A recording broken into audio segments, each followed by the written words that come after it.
중화민국은 현재까지도 유엔으로부터 인정받지 못한 나라 중 하나입니다. 지금 대만이라는 땅에서 민주주의로 출범한 중화민국은 아직까지도 중국과 매우 사이가 좋지 않은 상태인데요. 중국 대륙과 타이완 섬 사이 서로에 대한 감정이 존재합니다. 과거 그들은 한대일로 내전을 치른 국가들인데요. 현재는 중국의 시진평과 타이완의 차이잉원이 지도하에 있습니다. 과거 대만은 한때 중국 대륙을 점령한 역사가 있었습니다. 중화민국 이전에 중국민 만주족의 청나라는 당시 서구 열강들의 압박과 태평천 국운동, 일본 침략 등 거의 황제 통치가 실증이 날 정도로 쇠퇴한 상태인데요. 마침내 무안지구에서 혁명파는 10월 10일 우창에서 신해혁명을 일으킵니다. 중화민국은 안징에 정부를 세워 청나라를 몰아내려고 합니다. 이에 청나라는 원세계를 보내 중화민국을 토벌하려 했지만 영국의 중재로 비교적 화평하게 진행습니다.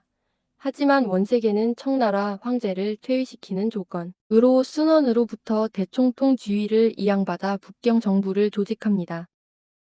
이때부터 혁명은 반혁명으로 전환되고 급속하게 국민당이 창설됩니다. 원세계는 제국 부활을 꾀했으며 그가 죽고 군벌들이 열강들의 세력을 등에 업자 각지에서는 군벌 통치를 혼란 상태로 빠져듭니다. 이런 혼란 상태 중에도 민중의 지각은 크게 깨어납니다. 이 운동은 현재 중국의 시작이라 볼 수 있으며 반제국주의, 반봉건주의를 타도하는 등 민중의 북경 학생 운동이라고 합니다. 비슷한 시기인 1917년 러시아가 무너지고 레닌의 10월 혁명에 사회주의 국가가 탄생합니다. 비슷한 1917년 봄 북경대학교 교수 진독수는 마르크스 연구회를 세우고 1921년 제1회 전국대표회의가 열려 정식으로 중국공산당을 창당합니다.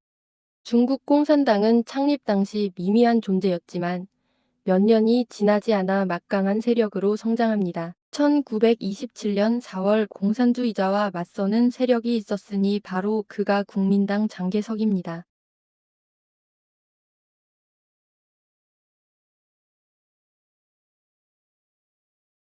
1. 2차로 이어진 공국내전을 틈탄 일본은 만주를 점령하고 청나라 황제 부위를 내세웁니다.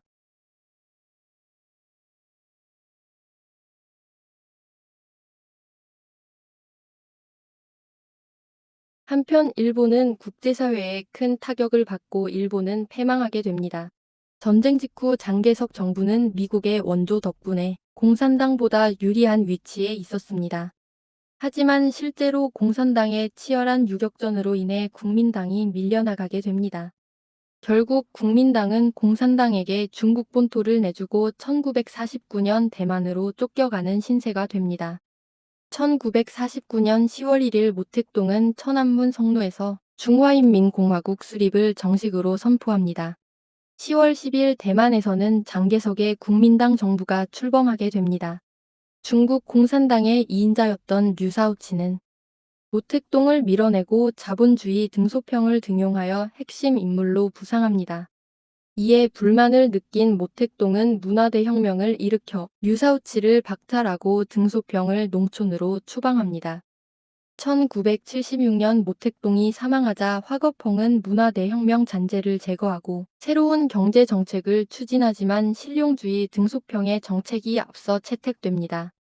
1978년 인민대회를 통해 새로운 지도자로 등장한 등소평은 개방정책을 펴니다. 등소평의 당 주석제 폐지에 학생과 지식인들은 1989년 천안문 사태를 일으킵니다. 등소평은 상해시 당석이었던 장점인에게 자리를 넘기고 장점인은 홍콩과 마카오, 대만을 일국양제합니다. 제5세대 지도자인 시진평, 리커창 등이 현대 중국을 이끌고 있습니다. 인공위성을 여러 차례 발사하여 달 탐사까지 성공하여 막강한 중국이라 자랑합니다.